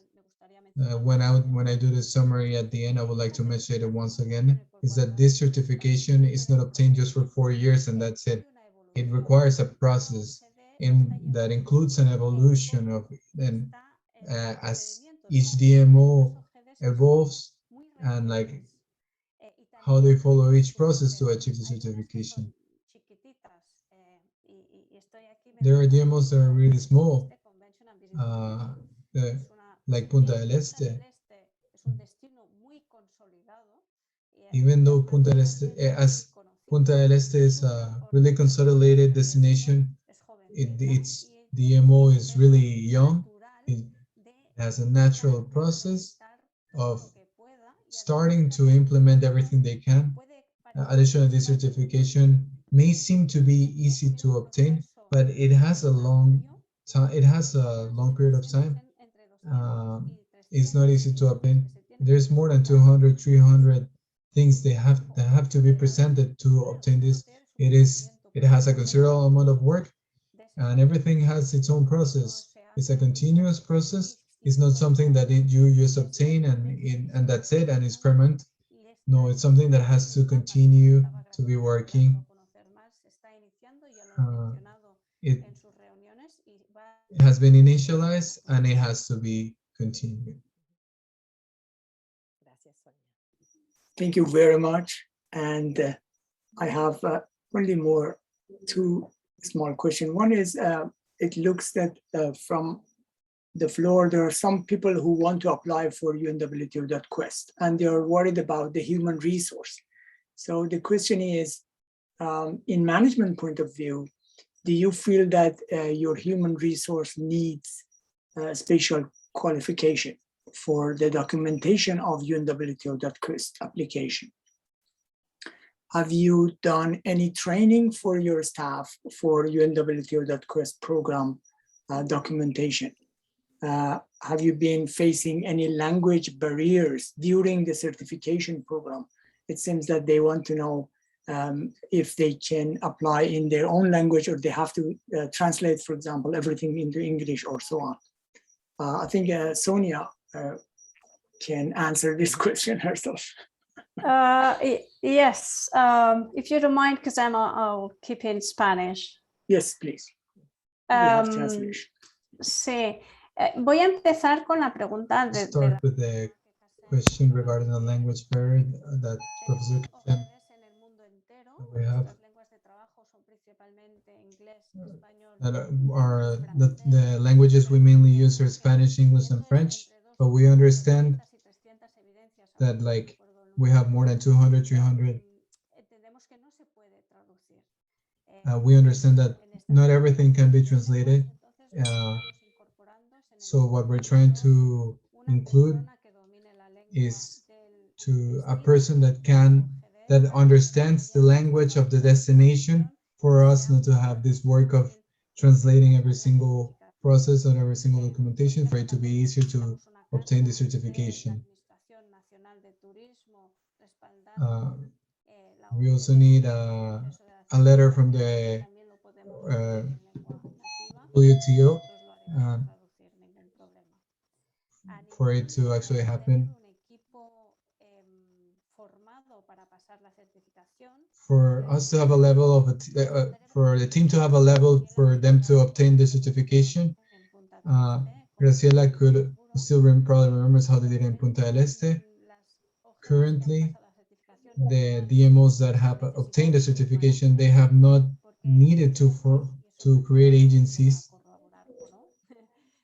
Graciela, as we also support them from our offices with anything they need, with any doubt they might need. How did you do it in Punta del Este, Graciela? Well, of course, yeah, of course, we had in front of us someone that would guide us in the bureau, someone that would help us, and we also have a second executive that she was also really prepared in this specific subject, and we also had a lot of people specialized in tourism, that people that were also part of the line of tourism in the Maldonado province. It was complicated, the process, because of the auto-evaluation process. Of course, the documentation and having everything in line, as like to have it as proof of what we did, but mainly that aspect of building someone, like of training someone to that extent, because the guide from the consultants helped us a lot, plus the work we did from the inside in our commission, having like really train people regarding tourism, we managed to deal with it. The biggest challenge was the mapping, the characterization, to understand who would do what in this destination and how we had to direct the actions, how we needed to support people or institutions to achieve the strategical plans. Actually, nowadays, and I take this chance to thank the executive team of the Bureau. I really want to thank Claudia for her work, and Claudia Guadalupe, that all of these people collaborate and are leading this process, because this really helped us to have some backup for like the development agency of the country.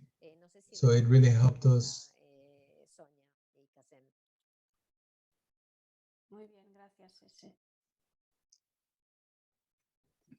Thank you very much. So let me have a question on behalf of myself now, and maybe some of other professors that are here. I'm an educator, I'm a teacher.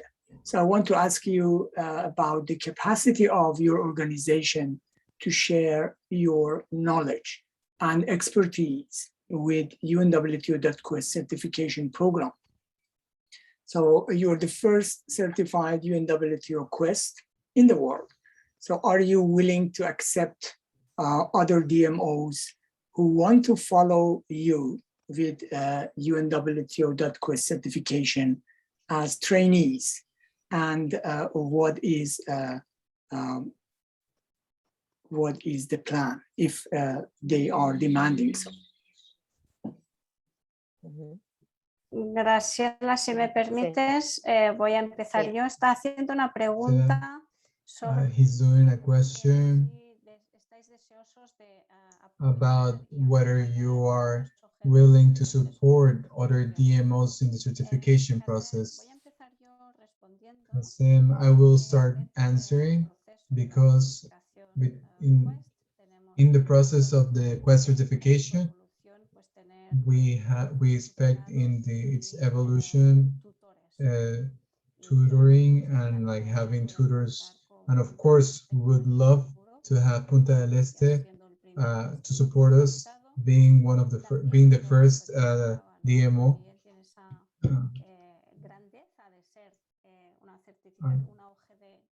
And they also have the strength of being like a really small DMO, and this also shows that certification is not only for big and consolidated destinations, but is for any DMO that looks to pass through a certification process. Yes, Graciela, would you take the invitation to be a tutor? Honestly, it's a big responsibility that you're explaining here, and it's a big job to assume this role, considering all the colleagues that belong to the Bureau and all the institutions that form part directly or indirectly of all this process. I'm animated to tell you to answer yes, but other people will also have to execute this decision with everyone that have participated, as it is an honor for us to collaborate in this manner. And for sure, in that process, we will learn a lot ourselves while like discussing with other DMOs that today are in the process to obtain the certification. So maybe later we'll discuss this with my colleagues, but I would love to assume that role. I don't doubt it, because all the certifications we've done it to present and show this. Previously, we did a webinar in Spanish. We have shown it to different countries that are interested in obtaining this certification, and we really thank people that always invite us to show and share our certification quest. We do not only thank Punta del Este, but for this certification, but also Graciela directly, because you were really the person that was in the whole process, even 2 years before we started talking about the certification process. Thank you very much, Graciela. Thank you for the opportunity, the opportunity to show our small destination and our big and our country, Uruguay. And I want to also say that, like, in front of me and behind me, there's a lot of people that allowed this to happen, that made this a reality. There were so many people that participated in the previous process, the previous execution, but there were also governmental entities that also participated. Ramon de Cejillas also worked really hard for Uruguay to be selected, and mainly Punta del Este as a DMO, to be certified for the first time in the world. I don't want to forget that at the end of the day, we're a team, and yeah, that's what I really want to present. Thank you very much. A very short question to Sonia. Anita from Indonesia is asking, how long does it take to get certified by UNWTO.QUEST? Well, as we were mentioning earlier on, perdón, es en español que tengo que responder. Como estaba mencionando anteriormente, as we were mentioning before, with Punta del Este, we started discussing about this topic 2 years before, and then we took a year and a half or two, almost, I don't remember concretely, for the certification. It really depends on how it can be done, because there are destinations that have really high peaks to work. So we allow them to have a small pause during the process of certification, because we understand that all the resources and energy are focused on the tourist sector. In other cases, the process has been slower. It has been shorter. For now, we had a mandatory pause that we have now at the moment.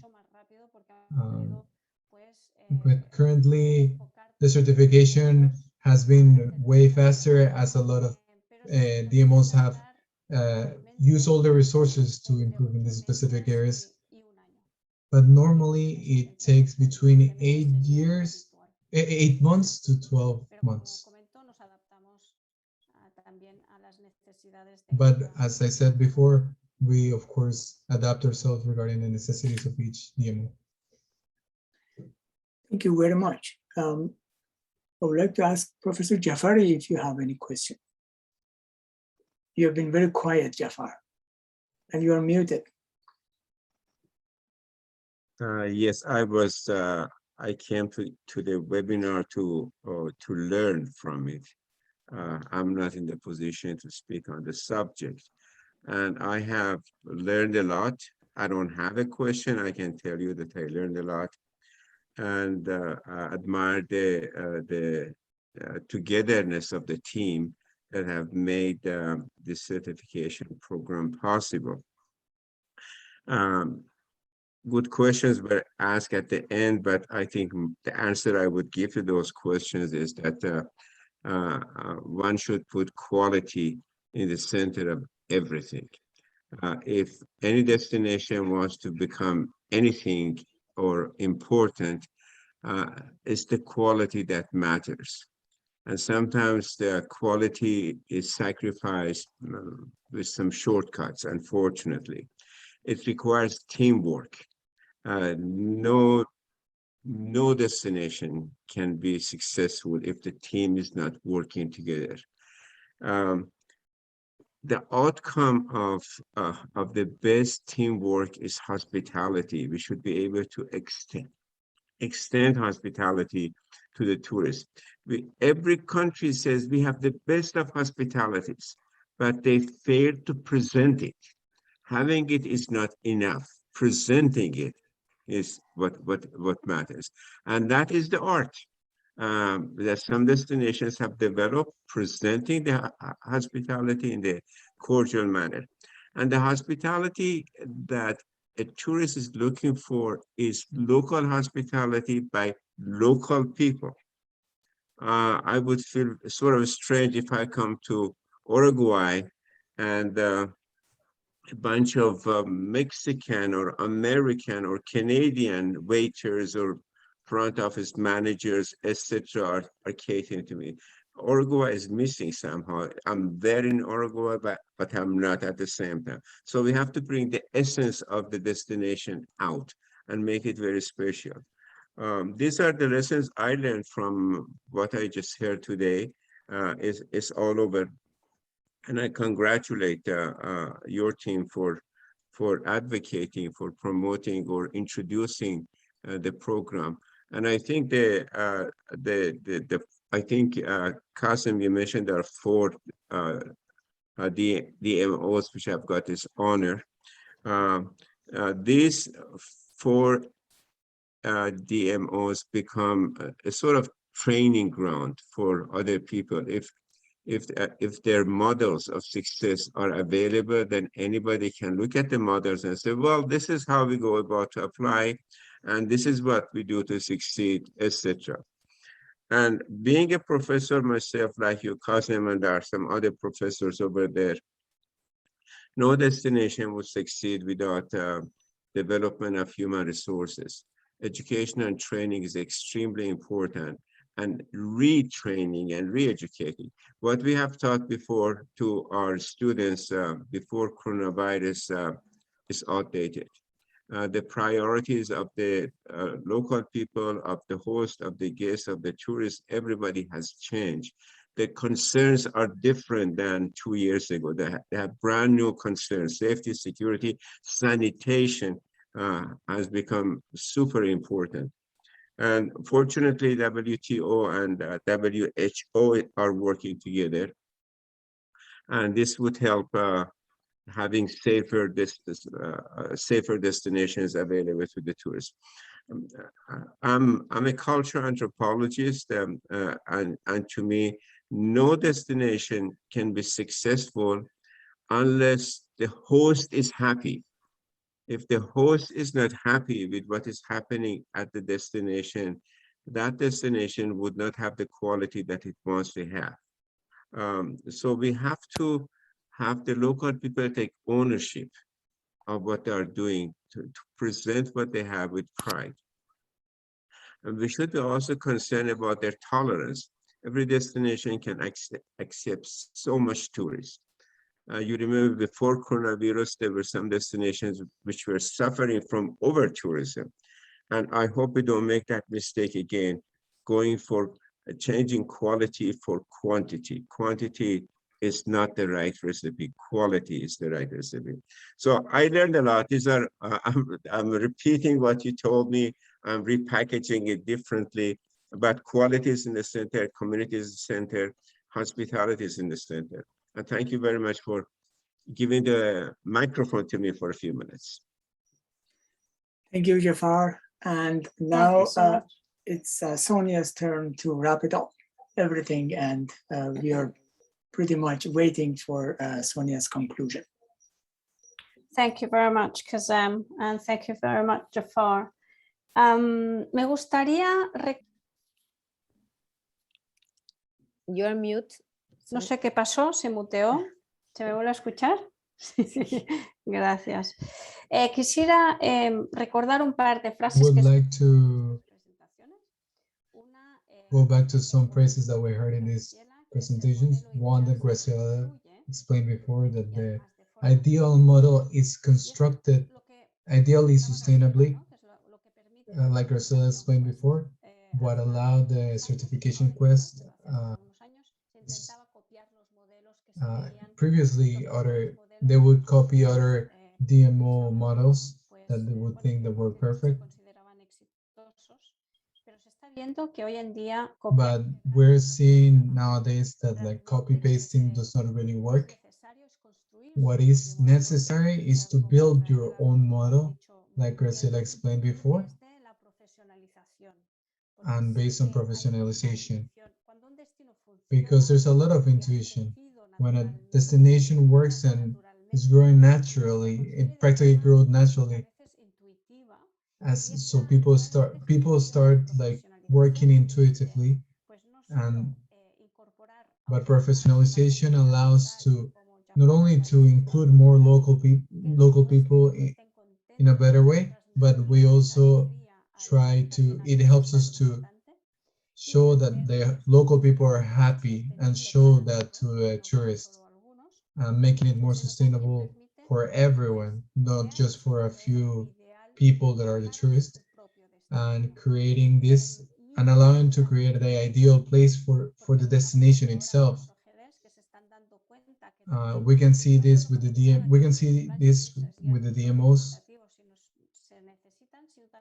that the previous model, that the data needs to be managed. As other DMOs explain, like it's not only important to have the data, but make this data professionalized, understanding how these data work and using it for a better management, to have a better leadership, to fulfill all the necessities of the destination, and not just intuitively think what are the necessities, but using the actual data for it. Something really important that Martin said, that is a process that needs to be continued, regarding of the changes that MRB. And this is one of the reasons of why DMOs are continuously growing, is because this leadership, execution, and governance is a process that needs to be continued to obtain that sustainable tourism. And this certification allows this, because it's not only a certification that has a process of learning through the first certification, but like during those four years, there's a lot of requirements that need to be fulfilled, that in this case, for example, the Punta del Este Bureau already achieved. And these will once again be auto-evaluated, and they will also have another audit in the future. And after the third year, the whole process for the renovation will happen, where the DMO once again has el puntaje de estas 200, 300 evidencias. この4年間がまた延長されるかどうかが審査される。obtain the certification. It's not just something that can be obtained one time and kept. It's something that has to be renewed. So it requires constant improvement. Desde hace muchos años en los diferentes proyectos que ha habido en Uruguay, y a los amigos de Uruguay, que les recordamos con mucho cariño. Y finalmente también saludar a Marcelo. I'd like to thank everyone, and saludar, and to greet Marcelo, that he's in charge of the tourism agency in Argentina, and we will have the honor to listen to him in the next webinar. Sorry, not in the next one, in the next two webinars. We will have the honor to listen to him. The next one will be the Mallorca Tourism Foundation, that it will be next month. And the last DMO that we will listen to will be in November. There is a Canadian association. We're really, really happy and proud that we can count with these certified DMOs, like that allows them to, it also allows us to show the level of quality that is required to obtain the certification.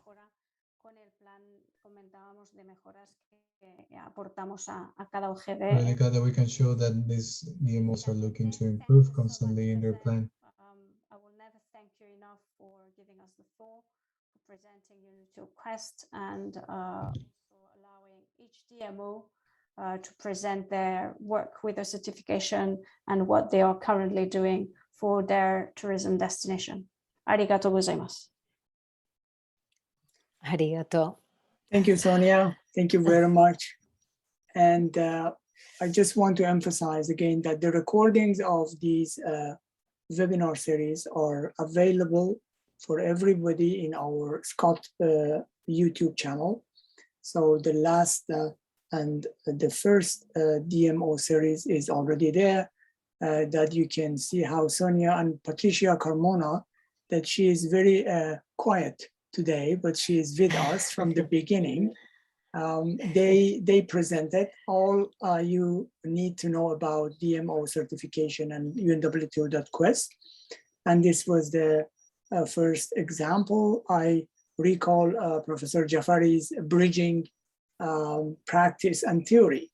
So we have 4 bridge between the first webinar that was the theory to practices. And we are very much looking for the other 3 bridges.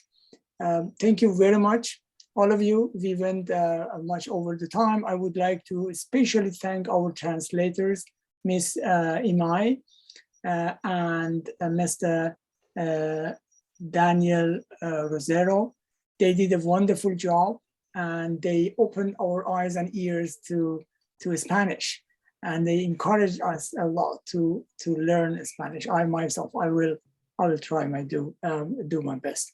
Thank you very much again. Sorry. And we are looking. Patricia Carmona is greeting everybody, and she's saying hello to everybody, and thank you so much. A very big hug for Patricia, please. Thank you, Patricia. I give you a big hand right now. Okay. And we are looking forward to hear your ideas more and more in the next 3 bridge webinars. Thank you very much. So, muchas gracias. Arigatou gozaimashita. Thank you so much. Bye-bye. Bye-bye. Bye-bye. Bye. Thank you. Thank you. Thank you.